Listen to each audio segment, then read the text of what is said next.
마을 안 돼지 축사로 인해 주민들이 수십 년째 악취 피해를 호소하고 있습니다. 임실군의회가 행정에서 매입해 이전하는 안을 촉구하기로 했습니다. 김제 스마트팜 혁신밸리에 대해 김제시의회가 현황 파악에 나섰습니다. 집행부에 대한 뒷북 비판에 특별위원회 설치 가능성을 시사하기도 했습니다. 일부러 사고를 내고 합의금 명목으로 수억 원을 가로챈 일당이 경찰에 붙잡혔습니다. 법규 위반 차량을 부딪히는 방법으로 6년 동안 67번에 걸쳐 번행을 저지른 것으로 드러났습니다. 세계 서해 전북 비엔날레 조직위원회가 부당한 현금을 지급했다는 지적이 제기됐습니다. 이수진 도의원은 지방보조금 관리 원칙을 어겼다며 개선을 촉구했습니다.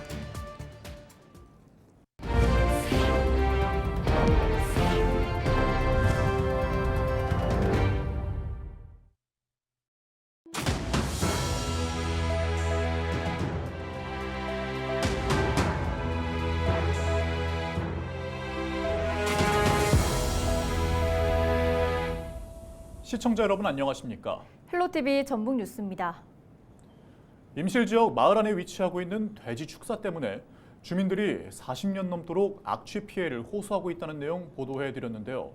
임실군의회가 마을 안에 있는 돼지 축사의 경우 행정에서 매입해 이전하는 안을 촉구하기로 했습니다. 김남호 기자의 보도입니다.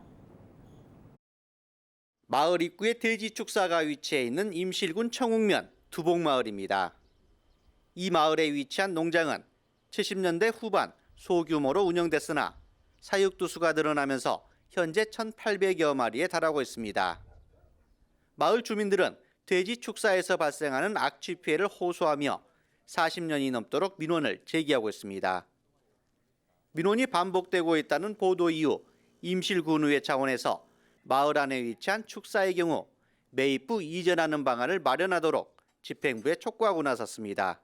매각할 수 있다 하면은 집행부에서는 바로 예산을 세워서 의회에다가 예산 편성 요구를 아마 할 거예요. 그러면 이제 저희가 의결을 해주면 돼요. 그래서 절차 이행만 하면 되는데 그 시설물 소유주가 과연 이제 어떤 이해관계 없이 매각 의사가 있는지 그게 제일 중요하다 생각합니다. 수십 년째 악취 피해를 호소하고 있는 주민들은 임실군 의회 차원에서 추진되고 있는 돼지 축사 매입 이전안이 실현되기를 재차 촉구했습니다. 본사를 운영하고 계신 사업자분하고도 잘 얘기가 된 것 같고요.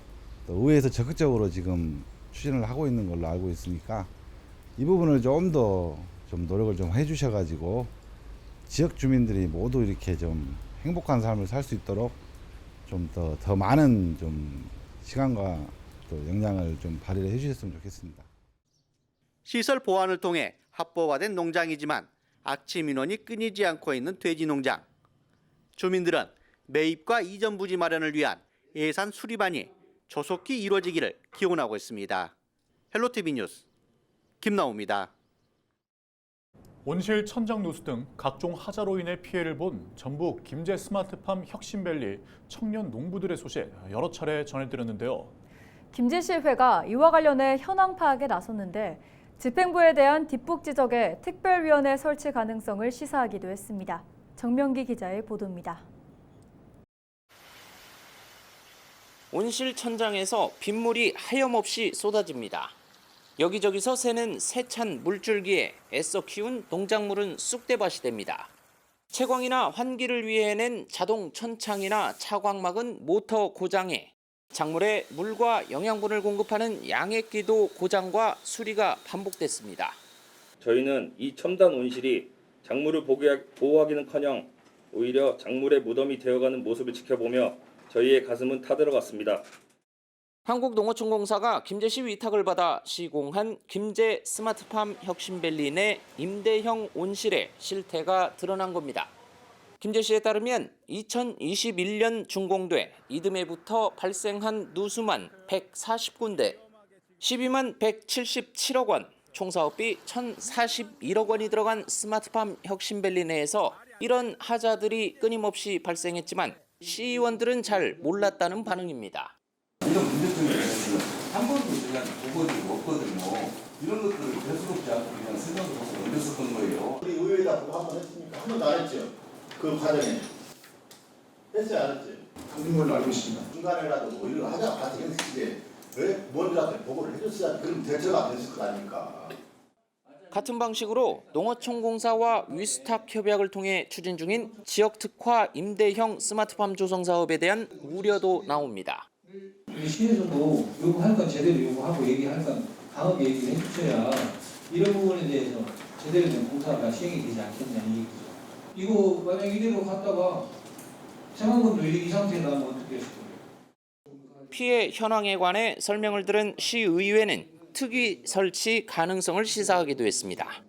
세부적인 것은 나중에 우리 의회에서 맞으면 추이를 봐서 특위 구성해서 맞으면 이것도 할 테니까. 김재 씨는 이달 안에 하자 보수 공사를 마무리 짓고 피해 보상을 위한 협의를 진행할 방침입니다. 감사원이 김재 씨의 스마트팜 하자에 대한 자료 제출을 요구한 가운데 설계와 공사를 맡았던 한국농어촌공사는 외부 전문가와 함께 특별 점검에 나섰습니다. 헬로티비 뉴스 정명기입니다. 전국을 돌며 일부러 사고를 내고 합의금 명목으로 수억 원을 가로챈 일당이 경찰에 붙잡혔습니다. 전주 완산경찰서는 법규 위반 차량을 찾아 전국을 돌며 수년 동안 5억 2천여만 원을 가로챈 40대 A씨 등 4명을 구속하고 17명을 불구속 입건했습니다. 이들은 법규 위반 차량을 발견하면 속도를 내 차량을 부딪히는 방법으로 6년 동안 67번에 걸쳐 범행을 저지른 혐의를 받고 있습니다. 세계 서해 전북 비엔날레 조직위원회가 부당한 현금을 지급했다는 지적이 제기됐습니다. 이수진 전북특별자치도의회 의원은 3일 열린 임시회에서 5분 발언을 통해 세계 서해 전북 비엔날레 조직위원회가 지방보조금 관리 원칙을 어겼다며 개선을 요구했습니다. 이 도의원은 조직위가 2019년 해외 작가 14명에게 항공권 구매 비용을 증빙 서류 없이 현금으로 지급했으며 지난해에도 같은 일이 반복됐다고 주장했습니다.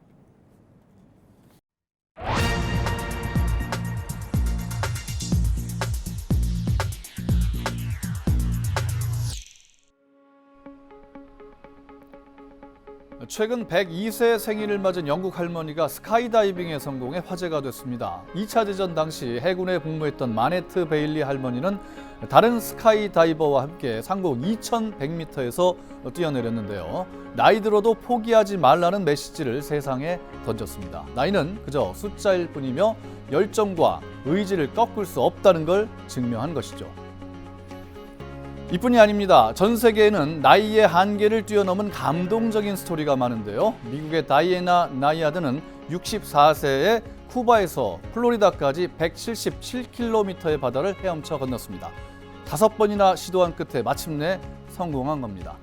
미국의 해리엇 톰슨은 92세 나이에 42.195km 마라톤을 완주했습니다. 암을 2번이나 이겨낸 그녀는 나이와 상관없이 목표를 향해 나아갈 수 있다는 메시지를 전했습니다. 국내로 눈을 돌려볼까요? 1920년생인 김형석 연세대 명예교수는 100세를 넘긴 나이에도 강연과 집필 등을 통해서 많은 이들에게 영감을 주고 계시죠. 또한 이순재 배우는 90세가 넘은 지금도 70년째 연기 활동을 이어가고 있고요. 2년 전 95세로 타계한 송혜 선생님은 사망 직전까지도 국민들에게 웃음과 감동을 선사하며 현역 최고령 MC로 활약했습니다. 이처럼 나이는 우리의 가능성을 제한할 수 없습니다. 나이 들수록 더 많은 경험을 쌓고 더 깊은 지혜를 얻으며 더 큰 도전을 할 수 있는 기회를 얻게 됩니다. 그러니 나이를 이유로 꿈과 희망을 포기하지 말고 새로운 도전을 시작해보는 건 어떨까요? 데스크의 눈이었습니다. 김제 시내에서 이딴 공사로 인해 민원이 상당하다는 전북방송 보도와 관련해 정성주 김제시장이 불편하신 점 깊이 반성하겠다고 밝혔습니다.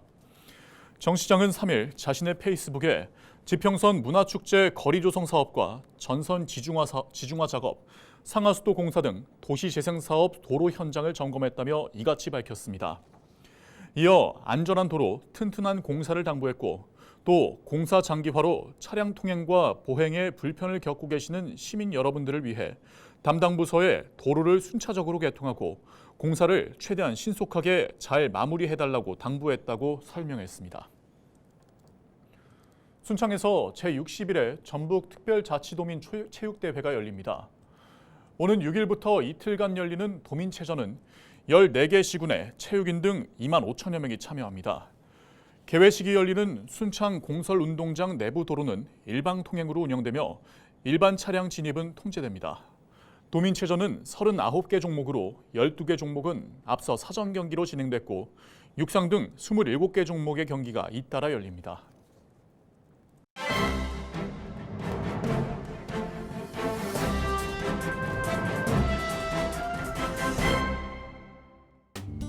신문브리핑 전북일보 기사입니다.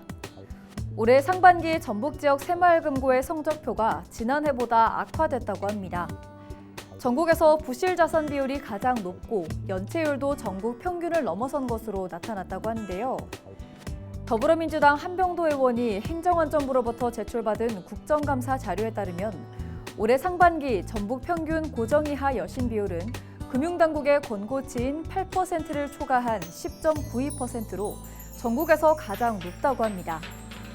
이날 새마을금고 홈페이지에 게시된 전북지역금고 59곳 경영공시를 전수조사한 결과 고정이하 여신 비율이 권고치를 넘어선 곳은 총 28곳이라고 합니다. 전북 평균 연체율은 전국 금고의 1,284곳 평균 연체율인 7.24%보다 높은 7.81%라고 하는데요. 인천, 부산, 서울, 경기 다음으로 높았다고 합니다. 전북 지역 금고 중 전국 평균 연체율을 넘어선 곳은 23곳, 이 중 연체율이 10%를 넘어선 곳은 13곳으로 지난해 상반기 기준 6곳에서 13곳으로 늘었다고 신문은 전했습니다. 지금까지 신문브리핑이었습니다.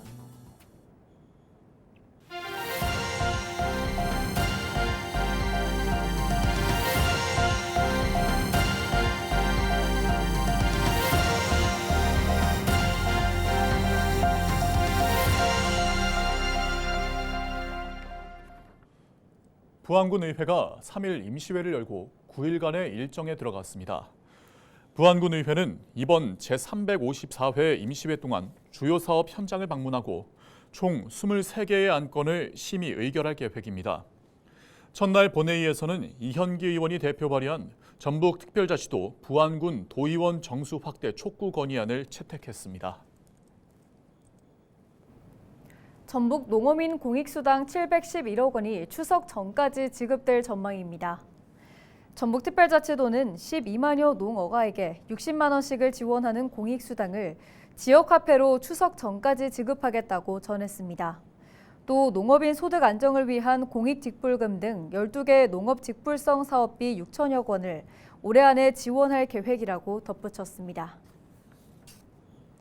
임실군 관촌면과 오수면 일대에 공급 예정인 공공임대주택 건립 사업이 본격적으로 시작됐습니다. 임실군에 따르면 민간 사업자로 선정된 부강건설이 이달 공공임대주택 기본 실시 설계에 들어갔습니다. 공공임대주택은 관촌 120세대, 오수 80세대 등 총 200세대로 2027년 준공을 목표로 하고 있습니다. 쾌적하고 우수한 주거 환경을 갖춘 고품질의 공공임대주택을 제공하기 위해 최선을 다하겠습니다. 올해로 세 번째를 맞는 부안 청년축제가 6일 열립니다. 부안 청년업센터 일대에서 열리는 축제는 파티 화장체험과 EDM 공연 등 각종 즐길거리가 준비됐습니다. 올해 축제는 일회용품 대신 다회용기가 제공되며 텀블러를 가지고 온 방문객에게는 맥주 쿠폰이 지급될 예정입니다. 이번 부안 청년축제는 청춘을 마셔라 라는 주제로 청년이 주인공이 되는 축제, 청년들의 열정과 끼를 뽐내는 자리가 될 것입니다. 남원시가 미취업 청년들의 도전을 돕는 혼밥하자 사업 참여자를 선착순으로 모집합니다. 사업은 단기와 중기, 장기 등 3개 과정으로 이루어지며 기간에 따라 최대 300만 원의 수당과 성과급이 지급됩니다. 지원 대상은 60명으로 남원 지역에 사는 18세 이상 45세 이하 청년 가운데 반년 넘게 취업과 교육, 직업훈련 참여 이력이 없어야 합니다. 이상으로 뉴스를 마칩니다. 함께해 주신 여러분 고맙습니다.